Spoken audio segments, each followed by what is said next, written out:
situasi buruk tersebut. Rektor Tazkiyah Bogor, Murniati Mukhlisin mengungkapkan, resesi yang terjadi setiap periode tertentu ini sebetulnya telah dijelaskan dalam Al-Quran. Peringatan akan resesi telah diberikan sejak Al-Quran diturunkan 14 abad yang lalu. Kehidupan manusia memang penuh cobaan, dan kami pasti akan menguji kamu untuk mengetahui kualitas keimanan seseorang dengan sedikit ketakutan, kelaparan, kekurangan harta, jiwa, dan buah-buahan. Bersabarlah dalam menghadapi semua itu. Quran Surat Al-Baqarah ayat 155. Menurutnya ayat itu menggambarkan kondisi masyarakat dalam sebuah negara yang mengalami resesi. Artinya, umat Islam sebenarnya telah memiliki kesadaran lebih awal untuk menghadapi resesi. Sebagai seorang muslim, kita tahu bahwa resesi bisa datang kapan saja. Sebab ujian Allah bisa datang dalam hal ekonomi, dan itu disebutkan dalam Al-Quran, ungkapnya. Menurutnya resesi 2023 dapat mengancam mereka yang berada pada level ekonomi menengah. Sedangkan orang dengan level ekonomi atas tidak terkendala karena memiliki banyak sumber pemasukan. Anggota Pembina Iman Tauhid Islam juga menegaskan dampak resesi akan cukup dirasakan masyarakat menengah. Hal inilah yang perlu menjadi perhatian banyak pihak. Apalagi masyarakat menengah di Indonesia adalah mereka yang tengah berada di usia produktifnya. Resesi bukan hal baru, karena dalam Al-Quran telah dijelaskan bahwa Allah akan menakuti manusia lewat cobaan, takut, lapar, kekurangan harta, kematian, buah-buahan, dan makanan.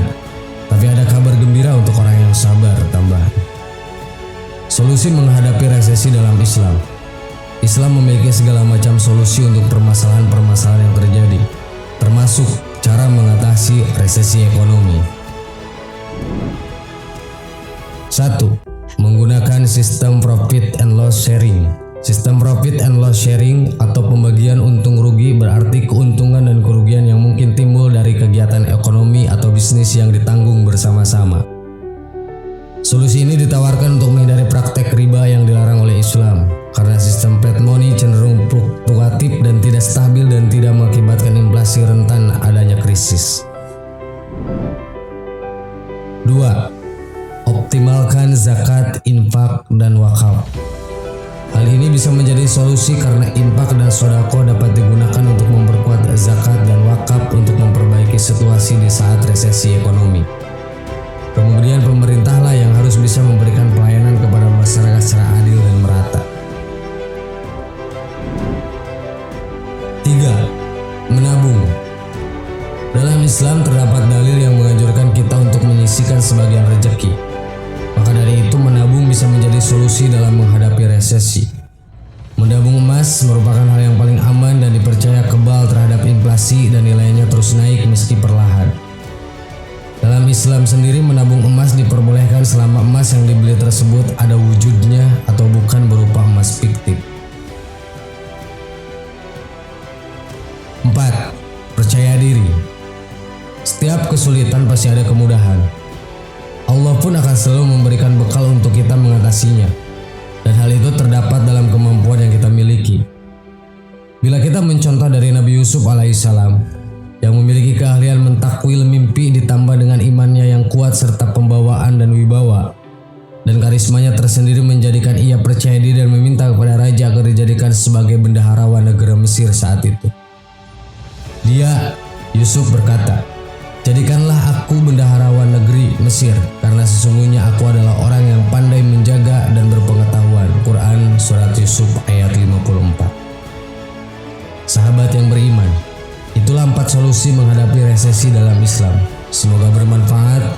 Amin. Wallahu a'lam. Wassalamualaikum warahmatullahi wabarakatuh.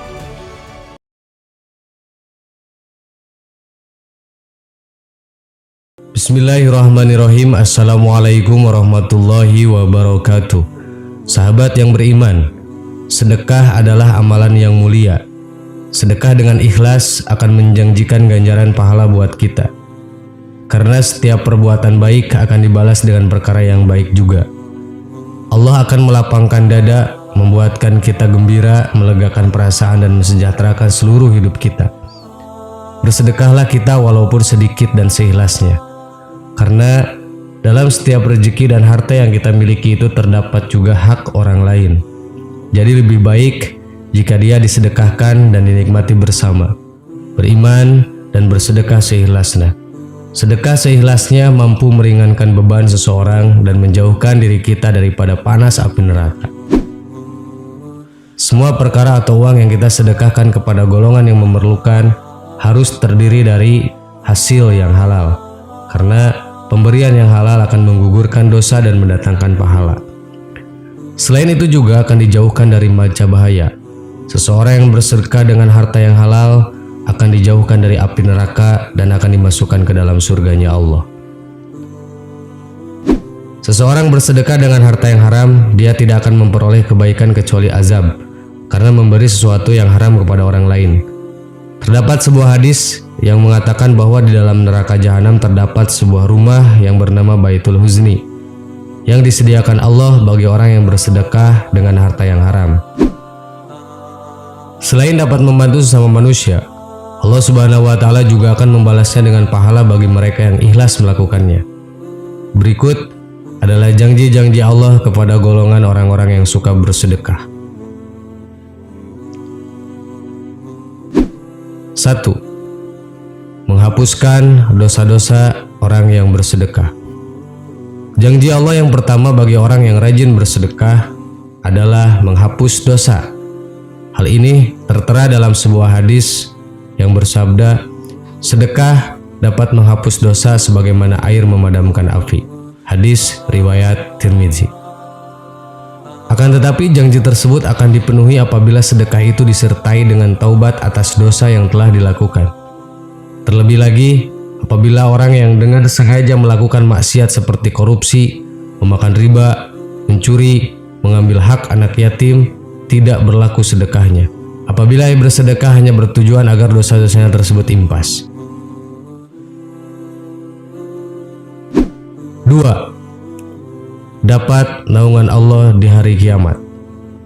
Tidak hanya dapat menghapus dosa, ternyata amal sedekah juga dijanjikan akan mendapat naungan di akhirat. Rasulullah SAW mengatakan mengenai 7 golongan manusia yang mendapat naungan di hari akhir yang ketika itu tidak ada lagi naungan selain naungan dari Allah. Salah satu golongannya adalah mereka yang rajin bersedekah. Seorang yang bersedekah dengan tangan kanannya, ia menyembunyikan amalnya itu sampai-sampai tangan kirinya tidak mengetahui apa yang disedekahkan oleh tangan kanannya. Hadis riwayat Bukhari. 3. Harta tidak akan berkurang tetapi makin bertambah banyak. Janji Allah selanjutnya kepada mukmin yang rajin bersedekah adalah Allah akan melipat gandakan pahala bagi mereka. Hal tersebut sesuai dengan firman Allah Ta'ala yang artinya, sesungguhnya orang-orang yang membenarkan Allah dan Rasul-Nya, baik laki-laki maupun perempuan, dan meminjamkan kepada Allah pinjaman yang baik, niscaya akan dilipat gandakan ganjarannya kepada mereka, dan bagi mereka pahala yang banyak. Quran Surat Al-Hadid ayat 18. 4. Terdapat pintu surga hanya untuk orang yang bersedekah. Dalam sebuah hadis, Rasulullah SAW bersabda, orang yang memberikan atau menyumbangkan 2 harta di jalan Allah, maka ia akan dipanggil oleh salah satu dari pintu surga. Wahai hamba Allah, kemarilah untuk menuju kenikmatan. Jika ia berasal dari golongan orang-orang yang suka mendirikan sholat, ia akan dipanggil dari pintu sholat. Yang berasal dari kalangan mujahid, maka akan dipanggil dari pintu jihad. Jika ia berasal dari golongan yang gemar bersedekah, maka akan dipanggil dari pintu sedekah. Hadis riwayat Bukhari dan Muslim. 5. Dapat membebaskan dari siksa kubur. Selain mendapatkan surga, orang yang rajin bersedekah juga dijanjikan akan dibebaskan dari siksa kubur. Rasulullah SAW bersabda, sedekah akan memadamkan api siksaan di dalam kubur. Hadis riwayat At-Tabrani. 6. Menjauhkan diri dari api neraka. Janji Allah terakhir kepada mereka yang rajin bersedekah adalah akan menjauhkan diri dari api neraka.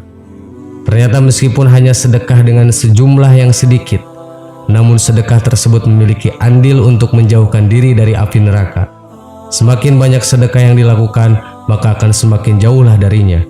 Rasulullah SAW bersabda, "Jauhilah api neraka, walau hanya dengan bersedekah sebiji kurma. Jika kamu tidak punya, maka bisa dengan kalimah thayyibah." Hadis riwayat Bukhari dan Muslim.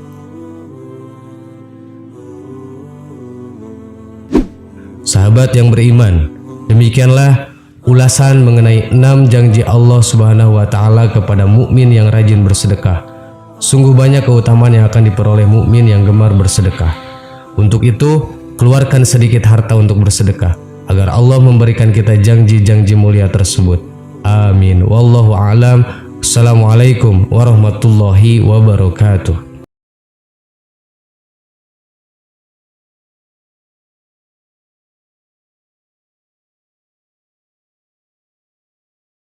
Subhanallah walhamdulillah wa la ilaha illallah wallahu akbar. Subhanallah